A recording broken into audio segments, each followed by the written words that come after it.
উনি তখন করজোরে বলছে, আমিরুল মুমিনিন, আমি বুঝতে পারি নাই, ভুল করেছি, আপনার সামনে আপনার নিপাত কামনা করেছি, আমি বুঝি নাই, আমারে আল্লাহর রাস্তায় মাফ করে দেন। হযরত ওমর বলেন, বুড়ি মাফ করা লাগবে না, আমার উল্টা মাফ চেও না, বরং আমি মাফ চাই।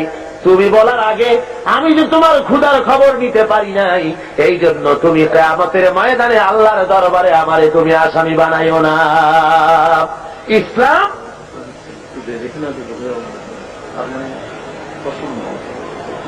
বন্ধুগণ, মানুষের প্রচন্ড ভিড়ে মানুষ মারা যাওয়ার উপক্রম হচ্ছে কোন কোন আশেপাশে। তো আমি যদি আপনাদের বলি একটু চাপতে, আপনারা কি পারবেন?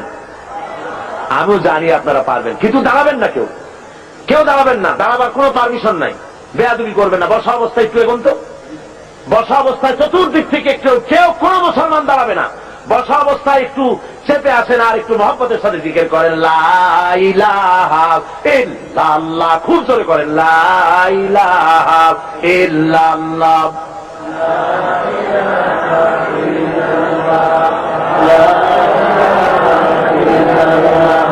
লা ইলাহা ইল্লাল্লাহ, লা ইলাহা ইল্লাল্লাহ, লা ইলাহা ইল্লাল্লাহ, লা ইলাহা। আরো জোরে করুন,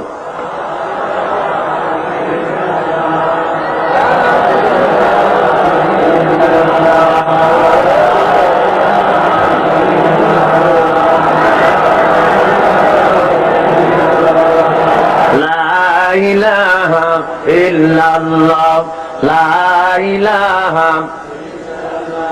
লা ইলাহা ইল্লাল্লাহু মুহাম্মাদুর রাসূলুল্লাহ। ভাইরা আমার, ইসলাম যাকাতের মাধ্যমে এবং পারস্পরিক দানের মাধ্যমে মানুষের দরিদ্রতা দূর করার ব্যবস্থা করেছে। হযরত ওমর ইবনে আব্দুল আজিজ রাহমাতুল্লাহ আলাইহির যুগে বাজারে বাজারে শহরাত করা হতো, যাকাত কে নেবে, যাকাত কে নেবে, একটা লোক যাকাত নেব আমি, এইরকম লোক পাওয়া যায় নাই। জোরে কোন সুবহানাল্লাহ, লোক পাওয়া যায় না। হযরত ওমর ইবনে আব্দুল আজিজ রাহমাতুল্লাহ আলাইহির জামানায় একটা লোক অনেকগুলি যাকাতের সদকার টাকা নিয়ে ঘুরতেছেন, কারে দেবে, গরীব তালাশ করতেছে। তালাশ করতে করতে 3 দিন হয়ে গেছে, পায়নি। শেষ পর্যন্ত মরুদ্যানের ভেতরে বসে জিমোচ্ছে। এমন সময় দেখে যে আর একটা লোক সেখানে আসছে, গায়ের জামা কাপড় ময়লা, বিরাট একটা গাছি। তারে বলছে, আসসালামু আলাইকুম ভাই, আল্লাহর মেহেরবানি আপনারে পাইয়া গেছি, আমি আজকে 3 দিন পর্যন্ত সদকার টাকা নিয়ে ঘুরতেছি, কারে দেবো কোনো লোক পাই না, আপনার মতো একটা গরিব লোক পাইয়া গেছি, আপনি দয়া করে আমার টাকাগুলি নিয়ে আমারে বাঁচান। ওই লোকটা বলছে, মিয়া তোমার মাথায় স্ক্রু ঢিলা টিলা নাকি? তুমি কি মনে করছো আমার ওই টোপলার মধ্যে ছেঁড়া খাতা? আমার টোপলার তোমার ওর মধ্যে কয় টাকা? কয় যে এত। তা আমারটা গুলিয়ে দেখো, তোমারটা চাইতে অনেক বেশি। তুমি ঘুরছো 3 দিন, আমি ঘুরেছি 1 সপ্তাহ। পুরা এলাকায় সদকার টাকা দিতে পারে এমন গরিব খুঁজা পাইলাম না। জোরে বলেন সুবহানাল্লাহ, জোরে বলেন সুবহানাল্লাহ। এটা কিসের বরকতে হয়েছে? ইসলামের বরকতে। জোরে বলেন কিসের বরকতে? ইসলামের বরকতে। আল্লাহ রাব্বুল আলামিনের হাবিব বলেন, তুখাযু মিন আগনিয়াইহিম ওয়া তুরাদ্দু আলা ফুকারাইহিম, গরিবদের কাছ থেকে যাকাত নাও আর গরিবদের কাছে দিয়ে দাও। যদি যাকাত দিতে কেউ অস্বীকার করে, তাহলে হাফেজ ইবনে হাজার আসকালানী রাহমাতুল্লাহ আলাইহি, তিনি বুখারীর শারহ ফাথুল বারীর মধ্যে তিনি লিখেছেন, ফামানিম তানিয়া উখিযাত বিহি উখিযাত মিনহু ফারান, অর্থাৎ যদি কেউ যাকাত দিতে গভর্নমেন্টের হাতে অস্বীকার করে, জবরদস্তি করে তার কাছ থেকে যাকাত আদায় করে নাও। যাকাত দিতেই হবে বাই হুক এন্ড ক্রুক, গভর্নমেন্টের হাতে। তাই বলে এই বর্তমান হাজী সাহেব গভর্নমেন্টের হাতে না। বর্তমান গভর্নমেন্ট আইন করেছেন, যাকাত বোর্ড গঠন করেছেন। আমি প্রেসিডেন্টের সামনে বলেছি, সেই গভর্নমেন্টের হক নাই, অধিকার নাই যাকাত আদায় করার, যে গভর্নমেন্ট নামাজ কায়েম করে না। আল্লাযীনা ইম্মাক্কান্নাহুম ফিল আরদ আকামুস সালাত ওয়া আতাউজ যাকাত ওয়া আমারু বিল মা'রুফ ওয়া নাহাউ আনিল মুনকার। আল্লাহ রাব্বুল আলামিন বলেন, আমি যদি মানুষকে মুমিনদেরকে যদি ক্ষমতায় দেই, 4খানা কাজ করবে। কয়খানা বলুন? মোমেন ব্যক্তিদের যদি কাজ আমি ক্ষমতা দেই, 4টা কাজ করবে। প্রথম কাজ হলো, প্রথম নম্বরে নামাজ আদায় করবে, নামাজ কায়েম করবে, নামাজ প্রতিষ্ঠা করবে। অর্ডার দিয়ে দিবে নামাজ পড়তে হবে বাধ্যতামূলক। কোন অফিসার, কোন স্কুল, কোন কলেজ, কোন ইউনিভার্সিটি নামাজের অর্থে চলতে পারবে না। নামাজের সময় বন্ধ করে দিতে হবে, বা জামাত নামাজ আদায় করবে মুসলমান, তারপরে আবার কাজ শুরু করবে। অর্ডার হবে গভর্নমেন্টের পক্ষ থেকে, নামাজ পড়তেই হবে, আল্লাহর হুকুম। অনেকে বলে, কয় হুজুর শুধু তো একটু নামাজ পড়ি না, নইলে আমি লোকটা আসলে খারাপ না। দান সৎকা করি, রোটারি, লায়ন্স, অ্যাপেক্স, লিও, তারপরে ফ্রিমেসন, এই ধরনের অনেক সংগঠনের সাথে থেকে চক্ষু শিবির করি, চোখ ভালো করে দিই, খাবার দিই, শীত বস্ত্র দেই। আমি লোক খারাপ না, শুধু যা নামাজ পড়ি না তাই বলে আমার ইমান নষ্ট হলো নাকি? আমি বলি, মিয়া ইমানই তো নাই, তার নষ্ট হবে কি? ইমাম থাকার জন্য নামাজ জরুরি। যার নামাজ নাই, লা দীনা লিমান লা সালাত লাহু। যার কাছে নামাজ নাই তার কাছে ঈমান নাই। সুতরাং নামাজ হল দ্বীনের খুঁটি, ইমাদুদ্দিন, দ্বীনের পিলার। পিলার নাই তো আপনার ছাদ হবে কেমনে, ঘর বাড়ি হবে কেমনে? হইতে পারে? পিলার ছাড়া ঘর বাড়ি হয়? হতে পারে না। সুতরাং নামাজ প্রতিষ্ঠা যে গভর্নমেন্ট করে না, ভালো কাজের আদেশ করা এবং অন্যায়ের প্রতিরোধ যে করে না, তার সেই গভর্নমেন্টের অধিকার নাই যাকাত বোর্ড গঠন করে যাকাত আদায় করা। জোরে বলেন, অধিকার আছে? কোন অধিকার নাই। ভালো কাজের আদেশ করা তো দূরের কথা, অন্যায়ের প্রতিরোধ তো দূরের কথা। বর্তমান গভর্নমেন্টের সময় সবচাইতে বেশি অবৈধ কার্যকলাপ বেশি ঘটেছে, বলেন ঠিক কিনা? সুতরাং শরীরের ভিতরে যদি হয় ক্যান্সার, ব্লাড ক্যান্সার অথবা হার্ট ক্যান্সার, মাথায় যদি লক্ষ্মীবিলাস মাখে, লক্ষ্মীবিলাস তেল, আশ্চর্য মলম যদি বুকে মাখে, ক্যান্সারের কোন উপকার হবে? হবে না। দেশটারে বেহায়ামি, অশ্লীলতা, মদ, জুয়া, জেনা, ব্যভিচার, সুদ, ঘুষ দিয়ে ভরে ফেলানো হয়েছে। সুতরাং আপনার এই যাকাত বোর্ড গঠন করে এই দেশকে ভালো বানাবার কোন উপায় হতে পারে না। সেই জন্য রাসূল বলেছেন, ইসলামী গভর্নমেন্টের হক হলো যাকাত আদায় করবে। যদি কেউ না দেয় তাহলে জবরদস্তি করে আদায় করবে।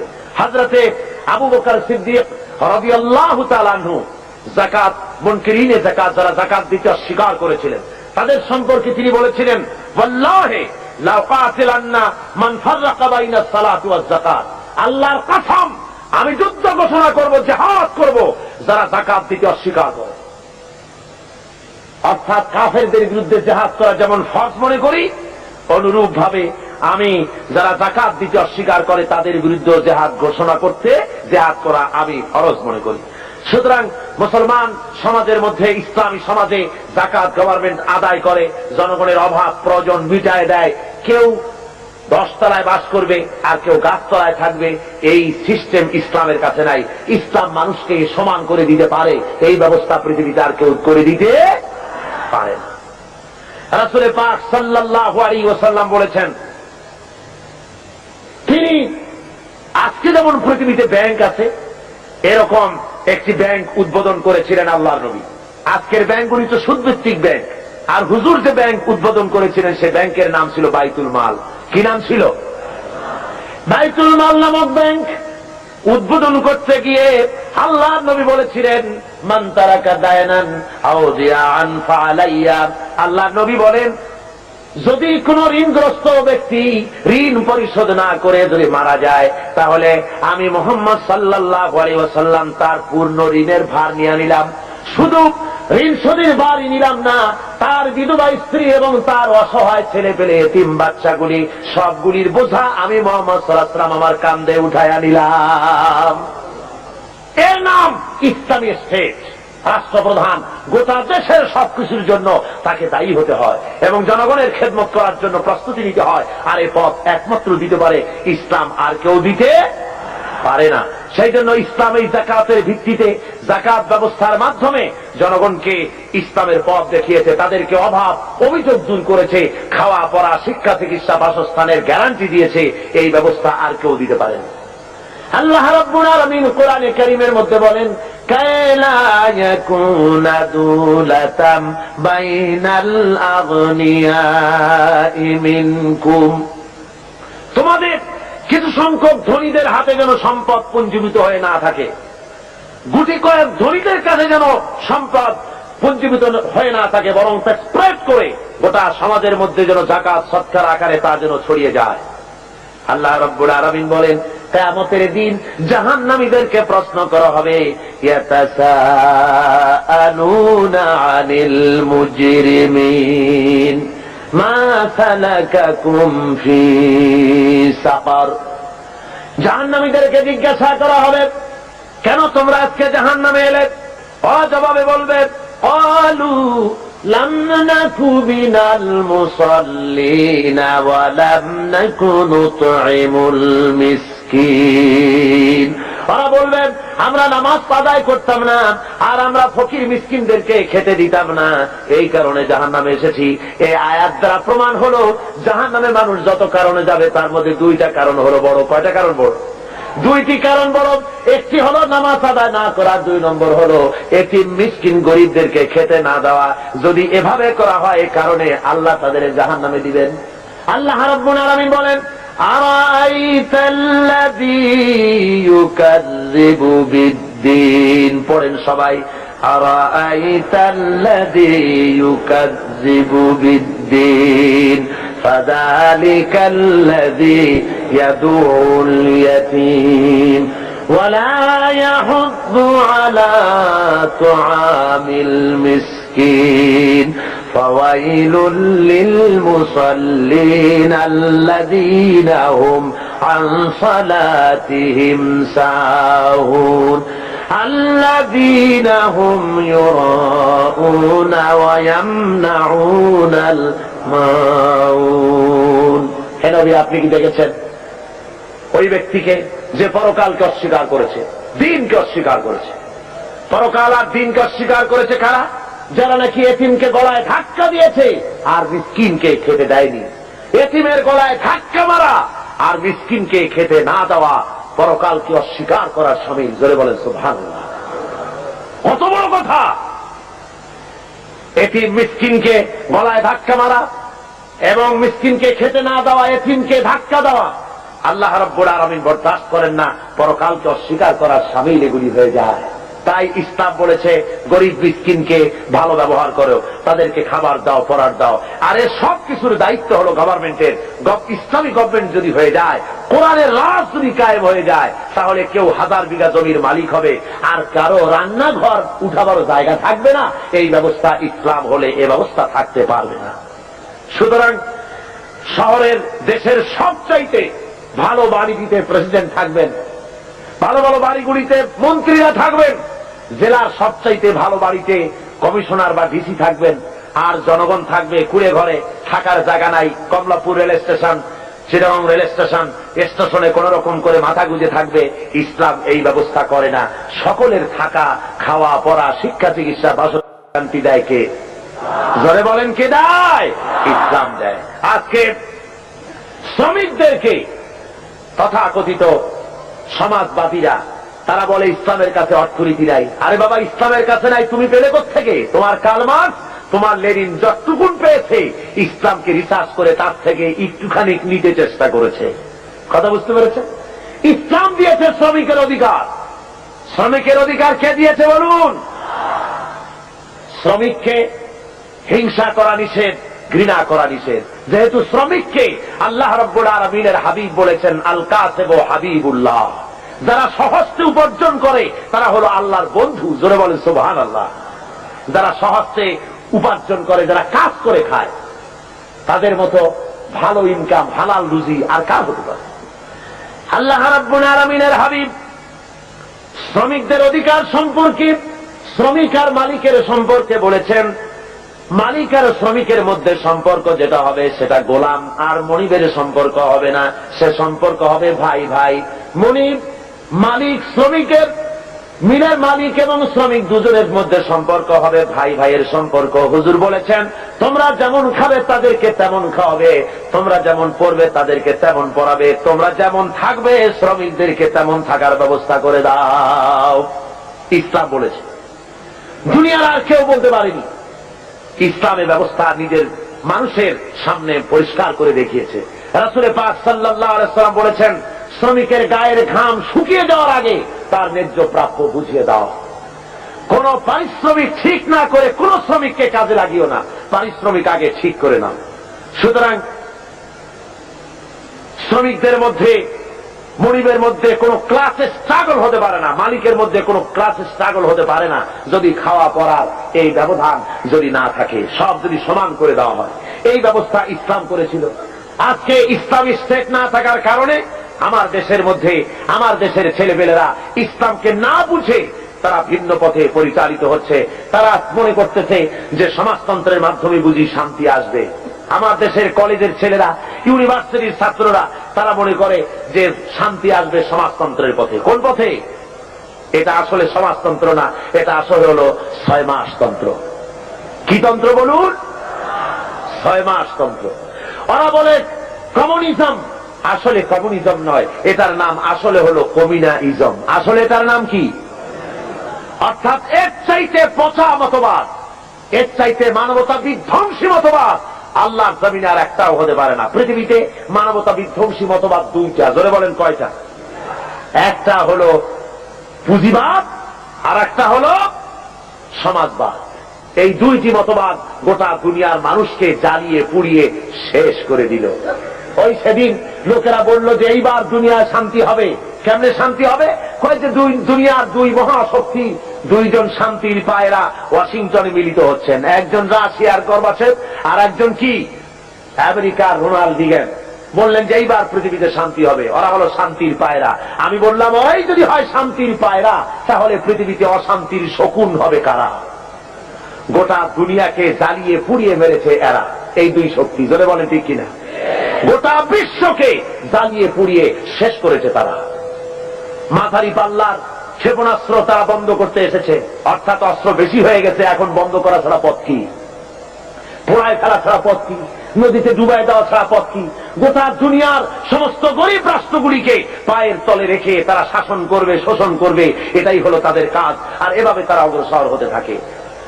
রাশিয়ার সমাজতন্ত্রীরা বলেছে সব সমান করে দেবে, ওরা পারবে সমান সমান করতে। গর্বাচেভের বউ যখন, গর্বাচেভের বেগম রাইসা যখন ওয়াশিংটনে যখন নামলেন প্লেন থেকে, সাংবাদিকরা লিখছেন যে তার যে অর্নামেন্টস, তার যে কাপড় চোপড় শরীরে লাগানো ছিল, তা দেখে যুক্তরাষ্ট্রের বড় বড় ধনীর স্ত্রীরা নিজেদেরকে তাদের সামনে নিতান্ত গরিব বলে মনে করবে। সমান করতেছে। তবে একটা কথা বলেছেন উনি, গর্বাচেভ যখন নামলেন সিঁড়ি থেকে, তখন একটা কথা বলেছেন। সাংবাদিকরা জিজ্ঞেস করেছেন, এই বৈঠক আপনি কি মনে করেন এই বৈঠক সম্পর্কে? উনি বললেন, বৈঠককে আমি খুব ভালো মনে করি। আমি মনে করতেছি যে বৈঠক ঈশ্বর আমাদের সহায় হবেন, ঈশ্বর আমাদের সহায় হবেন।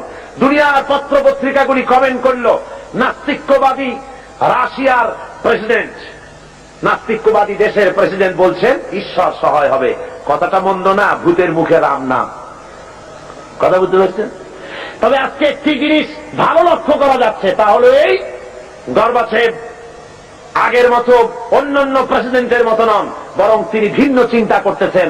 দুনিয়ার বুকে গণতন্ত্র ছাড়া যে পথ নাই, গণতন্ত্রই একমাত্র মানুষকে কল্যাণ দিতে পারে, কমিউনিজমের মতবাদে শান্তি আসতে পারে না, এ কথাটি মনে হয় তার মাথার মধ্যে কিছুটা ঢুকেছে। তাই পুঁজিবাদী গণতন্ত্রের সাথে হাত মিলাবার চেষ্টা করতেছে। কিন্তু শেষ রক্ষা হবে না। পুঁজিবাদও পৃথিবীকে বাঁচাতে পারবে না, আর সমাজবাদও পৃথিবীর ক্ষুধা দারিদ্র থেকে গোটা বিশ্বকে বাঁচাতে পারবে না। এই পৃথিবীকে যদি বাঁচাতে হয়, তাহলে বাঁচাতে পারবে কে বলুন? জোরে বলেন, কে বাঁচাতে পারবে?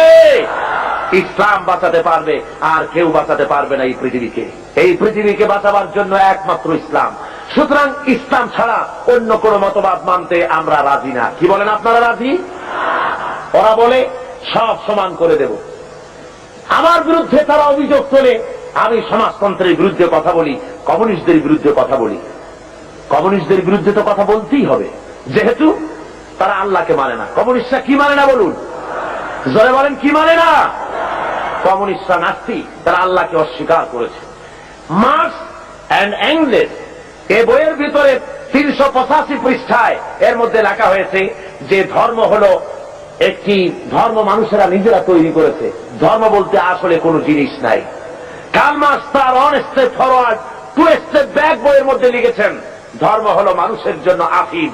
সুতরাং কোন লোক কমিউনিজমের আন্দোলন করে অথচ মসজিদে যায়, নামাজে পড়ে, মন্দিরে যায়, এই অবস্থা যদি হয় তাহলে বুঝতে হবে যে সে কমিউনিজমের দায়িত্ব পালন করছে না, সে এখনো কমিউনিজমকে বুঝতে পারে নাই। তার মানে হলো তারা সম্পূর্ণ ধর্ম বিরোধী, আল্লাহ বিরোধী। কমিউনিজমের ইতিহাসে আল্লাহর অস্তিত্ব নাই।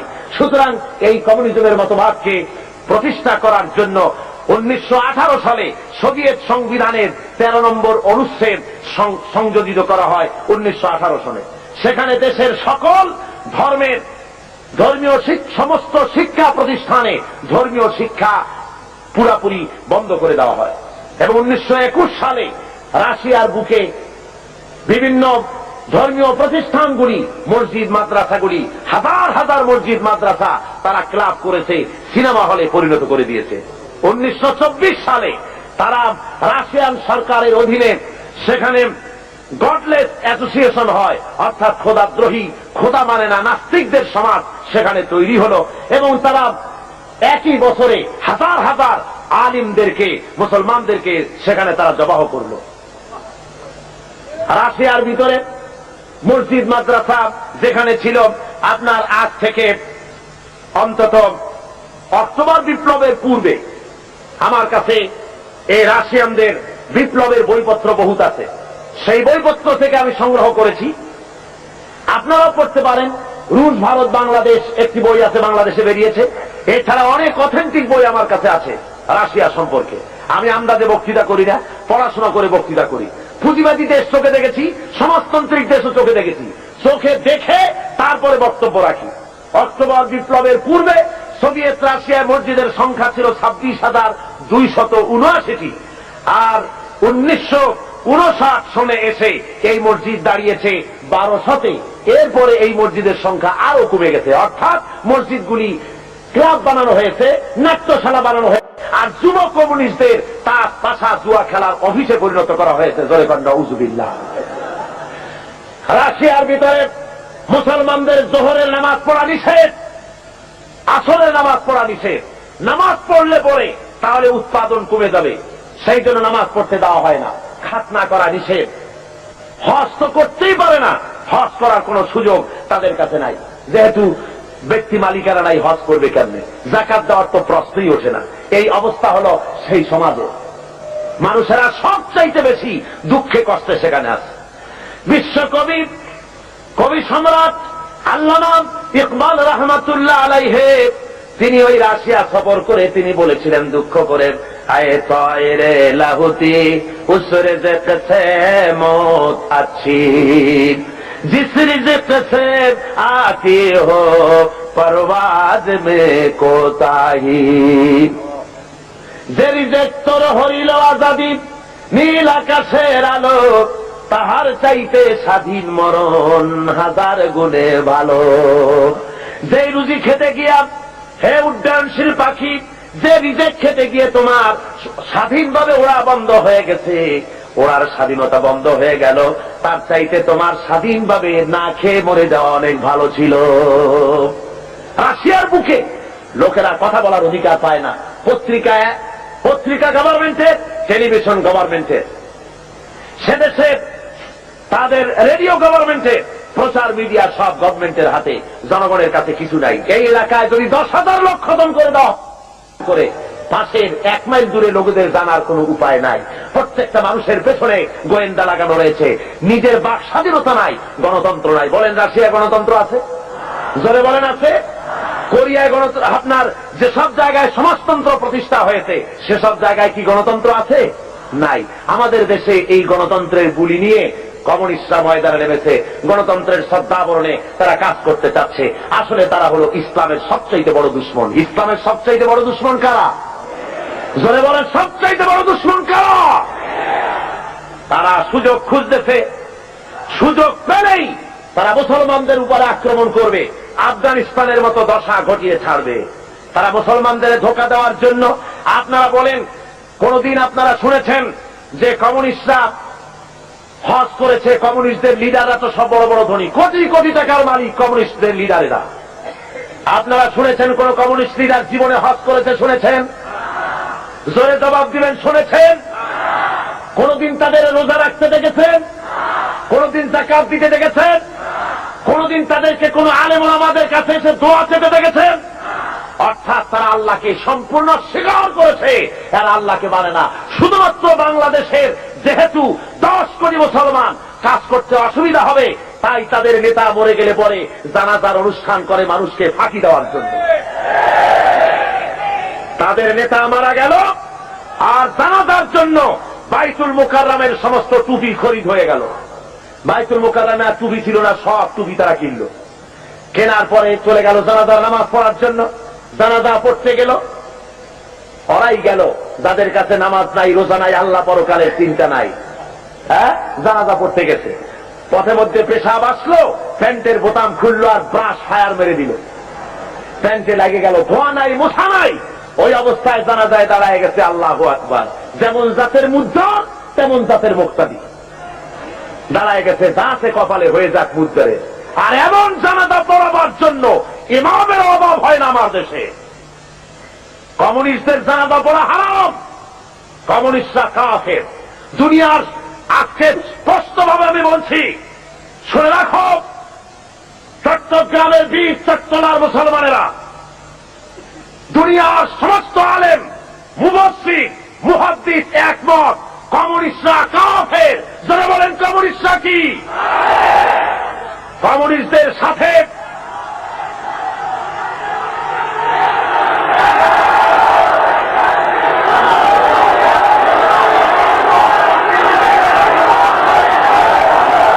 আমাদের দেশে, শুনুন, আমাদের দেশে যারা আওয়ামী লীগ করে তারা মুসলমান। তারা কি বলেন?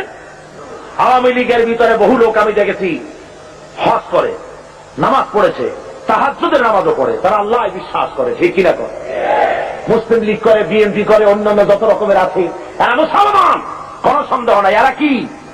তাদের রাজনৈতিক চিন্তার সাথে আমাদের মিল না হতে পারে, কিন্তু তারা মুসলমান। কিন্তু মনে রাখতে হবে, এরা মুসলমান ঠিকই, কিন্তু কমিউনিস্টরা যে কাফের এতে কোন সন্দেহের অবকাশ। যেহেতু তারা আল্লাহ মানে না, তারা রাসূল মানে না। যদি আল্লাহ রাসূল মানে, তাহলে কাল মার্ক্সের মতো কালমারে জিজ্ঞাসা করি, মানতে পারে? সুতরাং আজ মুসলমানদেরকে ঐক্যবদ্ধ হতে হবে। ওরা চায় বাংলাদেশকে আর একটা আফগান বানাতে। কি বানাতে চায়? আফগানিস্তানে যুদ্ধ চলতেছে বিগত 9 বছর। কত বছর? 9 বছর রাশিয়ার কাফেরেরা যুদ্ধ চালাচ্ছে আফগানের বুকে। আফগানের মুসলমানেরাও কম না, আলহামদুলিল্লাহ পড়েন।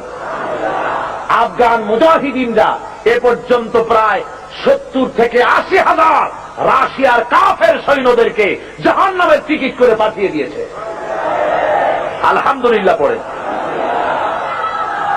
আল্লাহ রাব্বুল আলামিন মুসলমানদেরকে মদত করে থাকেন যারা আল্লাহর কাছে মদত চায়। সুতরাং ওরা চায় দেশকে আফগান বানাতে। আমি বলি মুসলমানদেরকে, মুসলমানেরা, আফগানের মুসলমানেরা পালাবার জায়গা পেয়েছে। 50 লক্ষ আফগানি মুসলমানেরা আজ পাকিস্তানে আশ্রয় নিয়েছে। 7 লক্ষ আফগানি তারা জায়গা পেয়েছে ইরানে। কিন্তু বাংলাদেশে যদি তোমার উপরে রাশিয়ান কাফিরেরা, কমিউনিস্ট কাফিরেরা যদি মুসলমানদের উপরে বাংলাদেশে আফগান স্টাইলে বিপ্লব শুরু করে দেয়, তোমার পালাবার কোন জায়গা আছে নাকি বলো? জনে বলেন, পালাবার জায়গা আছে? একটা জায়গা আছে। কোথায়? বঙ্গোপসাগর। আত্মহত্যা করতে হবে। সুতরাং আমার দেশের আজাদী, আমার দেশের স্বাধীনতা রক্ষা করার দায়িত্ব এদেশের মুসলমানদের। কাদের দায়িত্ব? ওরা মুক্তিযোদ্ধাদের ব্যবহার করতে চায়। মুক্তিযোদ্ধারা এদেশের মর্যাদার পাত্র। যেরকম আলহামদুলিল্লাহ, দেশকে তারা স্বাধীন করেছেন। এর মধ্য থেকে কয়েকটা ভাগ হয়েছে। একটা ভাগ সরকারের সাথে চলে গেছে, একটা ভাগ বিভিন্ন রাজনৈতিক দলে চলে গিয়েছে, একটা ভাগ কমিউনিস্টরা, কমিউনিস্টদের দলে একটা ভাগ চলে গিয়েছে। এরা তারাও তার নাম দিয়েছে মুক্তিযুদ্ধ চেতনা বিকাশ কেন্দ্র। আর যখন ইসলামের আওয়াজ আছে তখন তারা বলে মুক্তিযুদ্ধের চেতনা বহির্ভূত কাজ হচ্ছে, বলে না? জনে বলেন, বলে না? মুক্তিযুদ্ধ, ইসলাম মুক্তিযুদ্ধের চেতনা বহির্ভূত নয়, বরং স্বাধীনতা সংগ্রামের সময় যদি একথা লোকের জানা থাকত যে দেশে সমাজতন্ত্র প্রতিষ্ঠার আন্দোলন চলবে, স্বাধীনতা আন্দোলনে মুসলমানের অংশগ্রহণ করত না। ধরে বলেন ঠিক কিনা? এদেশের লোকেরা পশ্চিমা শক্তির বিরুদ্ধে লড়াই করেছে, জালিমদের বিরুদ্ধে লড়াই করেছে, সমাজতন্ত্র প্রতিষ্ঠার জন্য লড়াই করে নাই। আমার আজকের মাহফিলে বাংলাদেশ মুক্তিযোদ্ধা সংসদের সেক্রেটারি জেনারেল আপনাদের সামনে স্পষ্ট করে বলেছেন, তিনি আমার কাছে একথা বলেছেন যে কাবা শরীফের গিলাফ ধরে দোয়া করেছি, আল্লাহ স্বাধীনতার পতাকা যেমন উড়াইছি ইসলামের পতাকা উড়াবার তৌফিক দিও আল্লাহ।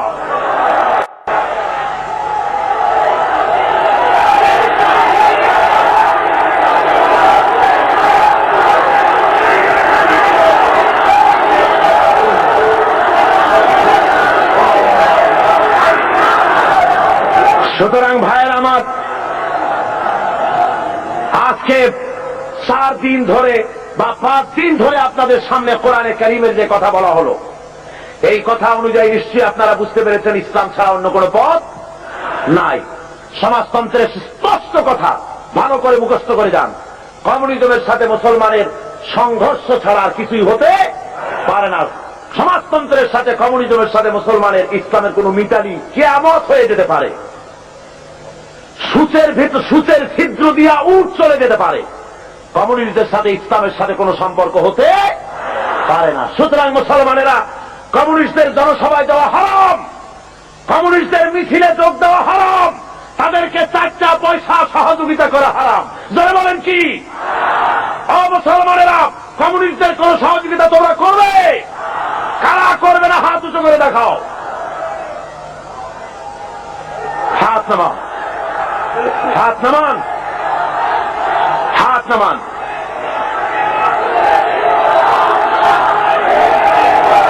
ভাইরা আমার, থামুন, থামুন। আজকে আমার কাছে খবর এসেছে ওরা গতকাল কমিউনিস্টরা মিটিং করেছে আমার উপরে হামলা করার জন্য। ভাইরা আমার, আমার এই কণ্ঠস্বর থাকবে যতক্ষণ আমি বেঁচে আছি। আমার উপরে যদি হামলা করা হয় আর আল্লাহ রাব্বুল আলামিন যদি আমার শাহাদাতের দরজা নসিব করেন, তাহলে আল্লাহর কাছে দোয়া থাকবে, আয় আল্লাহ তোমার কোরআন আমার সামনে, শাহাদাত যদি আমার নসিব হয়, আমার রক্ত যেন লেলিহান শিখা হয়ে কমিউনিস্টদের জ্বালিয়ে পুড়িয়ে সার খার করে করবার পতাকা যেন উড়িয়ে দেয়।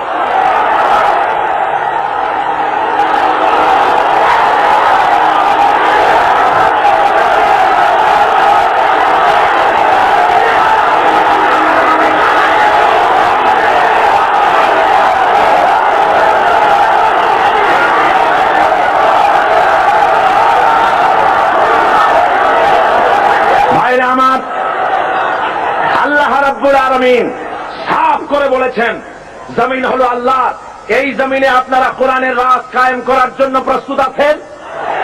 জোরে বলেন আছেন? যদি জেলে যাওয়া লাগে যাবেন, যদি ফাঁসির মঞ্চে চলা লাগে চলবেন। আল্লাহ রাব্বুল আলামিন বলছেন, শুনুন, ওয়াকাতিলুহুম حتى لا تكون فتنة ويكون الدين كله لله। সংগ্রাম করো, লড়াই করো সেই পর্যন্ত যতক্ষণ আমার দিন কায়েম না হয়, ফিতনা ফাসাদ দুনিয়া থেকে মূলোৎপাটিত যতক্ষণ না হয়, ততক্ষণ পর্যন্ত তোমরা লড়াই করতে থাকো আমার দিন কায়েম না হওয়া পর্যন্ত। ইল্লা তাফআলুহু তাকুন ফিতনাতুন ফিল আরদি ওয়া ফাসাদুন কাবীর। তাকুন ফিতনাতুন ফিল আরদি ওয়া ফাসাদুন কাবীর। যদি এই সংগ্রামে লিপ্ত না হও, যদি এই জিহাদে শরীক না হও, তাহলে বিরাট ভাঙন আর বিপর্যয় তোমাদের জন্য চলে আসবে। সুতরাং এই ময়দানে তোমাদের আসতে হবে। এটা হলো শাহাদাতের ময়দান। এই ময়দানে আসতে পরে আল্লাহর দ্বীন কায়েমের জন্য যদি চেষ্টা করেন তাহলে রক্ত দেওয়া লাগে, জান দেওয়া লাগে, মাল দেওয়া লাগে। কবি বলতেছেন, ये शहादत रहे उल्फत में कदम रखना, लोग समझते हैं आता है मुसलमान होना। লোকেরা মনে করে মুসলমান হওয়া খুব সহজ। না, মুসলমান হওয়া সহজ নয়। আল্লাহর দ্বীন জমিনে কায়েমের জন্য এটা শহীদ ঈদগাহ। এ ময়দানে রক্ত দিতে হয়। কি দিতে হয়?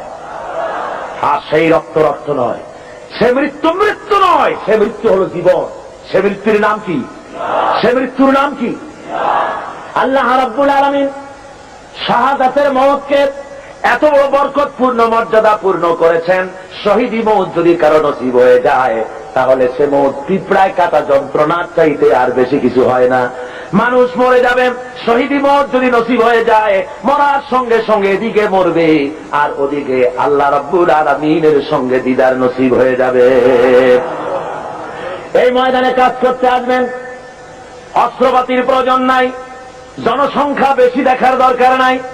আল্লাহ বলেছেন, ঈমান যদি মজবুত হয় তাহলে তোমার যা দরকার আমি দিয়া দিব। ইন তানসুরুল্লাহ ইয়ানসুরকুম, তুমি যদি আল্লাহর মদদ করো আল্লাহ তোমাকে সাহায্য করবেন। তার মানে হলো তোমরা যদি ইসলামের সাহায্য করো আল্লাহ তোমাকে সাহায্য করবেন। জোরে বলেন সুবহানাল্লাহ। আল্লাহর সাহায্য করো, ইসলামের সাহায্য করো, তোমাকে আল্লাহ সাহায্য করবেন। তাওহীদ কি আমানত सीनों में है हमारे, আল্লামা ইকবাল বলেন, তাওহীদ কি আমানত सीनों में है हमारे, मुमकिन नहीं मिटाना नाम निशान हमारा। একাত্মবাদের আমানত আছে সিনার মধ্যে। আমরা ভয় পাই না কাউকে, যেহেতু আমরা কাপুরুষ নই, আমরা মর্দে মুমিন। আমরা কারা বলুন? ভয় পাই না। সুতরাং আমাদের অস্তিত্ব মাটি থেকে মিটিয়ে দেওয়ার ক্ষমতা কারো নাই। হযরতে সাদ বিন আবি ওয়াক্কাস রাদিয়াল্লাহু তাআলা আনহু পারস্যের বহরাস নগর অবরোধ করে নদী পাড়ি দিয়ে চলে যাবেন, নদীর উপরে আফ্রিকার ভূখণ্ডে চলে যাবেন ইসলাম প্রচার করার জন্য। 60,000 মুসলমান সাহাবীর সাথে। হযরতে সাদ বলছেন, হে মুসলমানেরা, দরিয়া পার হওয়ার কোন ব্যবস্থা নাই, তো এখন তোমরা কি ইসলাম এই পর্যন্ত রাখবা না আফ্রিকায় নিয়ে যাবা? মুসলমানেরা বলল, আপনার যা হুকুম করবেন, ইসলামের আওয়াজকে ছড়িয়ে দেওয়ার জন্য আমরা সে হুকুম মানতে রাজি আছি, আফ্রিকার ভূখণ্ডেও যাব। হযরতে সাদ বলেন, তোমরা আমার সঙ্গে তাহলে পড়ো, নাস্তাঈনু বিল্লাহি ওয়া নাতাওয়াক্কালু আলাইহি, হাসবুনাল্লাহু নি'মাল ওয়াকিল, নি'মাল মাওলা ওয়া নি'মান নাসীর। পড়েন সবাই, নাস্তাঈনু বিল্লাহি ওয়া নাতাওয়াক্কালু আলাইহি, হাসবুনাল্লাহু নি'মাল ওয়াকিল, নি'মাল মাওলা ওয়া নি'মান নাসীর। হযরতে ইতিহাসের মধ্যে লেখা রয়েছে, হযরতে সাদ রাদিয়াল্লাহু তাআলা আনহু এই কথা বলে নিজের ঘোড়ার পৃষ্ঠে সওয়ার হয়ে দরিয়ার উপরে ঝাঁপায় পড়লেন। পিছনে যত সাহাবী ছিলেন, মুসলমান ছিলেন, সবাই ঝাঁপায় পড়লেন। দরিয়ার ভিতর থেকে তারা পাড়ি দিয়ে ওপরে চলে গেলেন। একটা ঘোড়াও হারায় গেল না, একটা লোকও হারায় গেল না, স্রোতে কাউকে ঠেলে দিল না। ওপার ওঠার পর সেনাপতি জিজ্ঞেস করেন, ও মুসলমানেরা, কারো কোনো জিনিস হারায় গেছে নাকি? একজন বলল, আমার পানির পেয়ালাটা তুফানের ধাক্কায় কোথায় পড়ে গেছে সেটা তো পেলাম না। হযরতে সাদ বলেন, মুজাহিদের কোন জিনিস কেউ ছিনিয়ে নিতে পারে না, আল্লাহ রাব্বুল আলামিন তোমাকে সেটা ফেরত দিবেন বলে আমি আশা করি। এই কথা তিনি বক্তৃতা করতেছেন, এমন সময় লক্ষ্য করা গেল তুফানের আঘাতে একটি বাতি এসে তাদের সামনে পড়ে গেল। আল্লামা ইকবাল রাহমাতুল্লাহ আলাইহি এই ঘটনা লিখতে গিয়ে লেখেন, দশত দশত है दरिया भी न छोड़े हमने, दस्त दस्त है दरिया भी न छोड़े हमने, बहर जुल्मत में दौड़ा दिए घोड़े हमने। প্রান্ত প্রান্ত অন্ধকার ঘোর কৃষ্ণ রজনীতে শ্রাবণের খরস্রোতা নদীর উপরে ঘোড়া দাবড়িয়ে আফ্রিকার ভূখণ্ডে আমরা ইসলামের পতাকা তুলেছি। আমরা সেই মুসলমান। আফ্রিকার গভর্নর গ্রেগরিয়াস মুসলমানদের থাকার জায়গা করে দিলেন পাহাড়ের কাছে, জঙ্গলের কাছে, যাতে করে মরতে সুবিধা হয়। জঙ্গলের ভিতরে বাঘ আছে, সিংহ আছে, মুসলমানদের খাইয়ে ফেলবে, যুদ্ধ করা লাগবে না, বিনা যুদ্ধেই কেল্লা ফতে। এই চিন্তা করে ওখানে থাকতে দেওয়া। হযরতে সাদ একটা মেম্বার তৈরি করলেন। ওই মেম্বারের উপরে দাঁড়িয়ে জঙ্গলের দিকে লক্ষ্য করে বললেন, সন্ধ্যা গোনায় এসেছে। হযরতে সাদ ঘোষণা করলেন, ইয়া আইয়াতুহাল হাশারাত والسباع نحن أصحاب رسول الله صلى الله عليه وسلم فإننا نازلون فمن وجدنا بعده فارجعوا فإننا نازلون فمن وجدنا بعده قتلناه। হযরতে সাদ ঘোষণা করে দিলেন, হে জঙ্গলের হিংস্র প্রাণীরা, আমরা আল্লাহ রসুল মুহাম্মদ সাল্লাল্লাহু আলাইহি ওয়াসাল্লামের সাহাবী, এখানে আমরা রাত কাটাবো। আমি ঘোষণা দিলাম, যত হিংস্র প্রাণী আছো এই এলাকা থেকে সরে যাও। আমার এই ঘোষণার পরে কোন হিংস্র প্রাণী যদি সামনে পাই, তরবারি দিয়ে তার ফয়সালা করব। আফ্রিকার জঙ্গলি মানুষেরা মনে করলো, পাগলেরা কয় কি, মানুষের কথা কি জঙ্গলি প্রাণীরা শোনে নাকি? ইতিহাস সাক্ষী দেবে কিয়ামত পর্যন্ত। হযরত সাদের এই ঘোষণার সঙ্গে সঙ্গে দেখা গেল সিংহের লাইনে সিংহ, বাঘের লাইনে বাঘ, সাপের লাইনে সাপ, যার যার ডিম আর বাচ্চা মুখে নিয়ে মিলিটারি লাইনের মতো ফলিন হয়ে সব এই এলাকা ছেড়ে অন্যত্র চলে গিয়েছে। মুসলমান আমরা সেই জাতি যারা এই পৃথিবীর বুকে আল্লাহর দেওয়া বিধান কায়েমের জন্য যারা ময়দানে কাজ করেছে। আল্লামা ইকবাল কি সুন্দর করে বলছেন, খিয়াবা মে মুন্তজর থে লালা কব সে, খিয়াবা মে মুন্তজর থে লালা কব সে, কবা চাহিয়ে ইসকো খুনে আরব সে।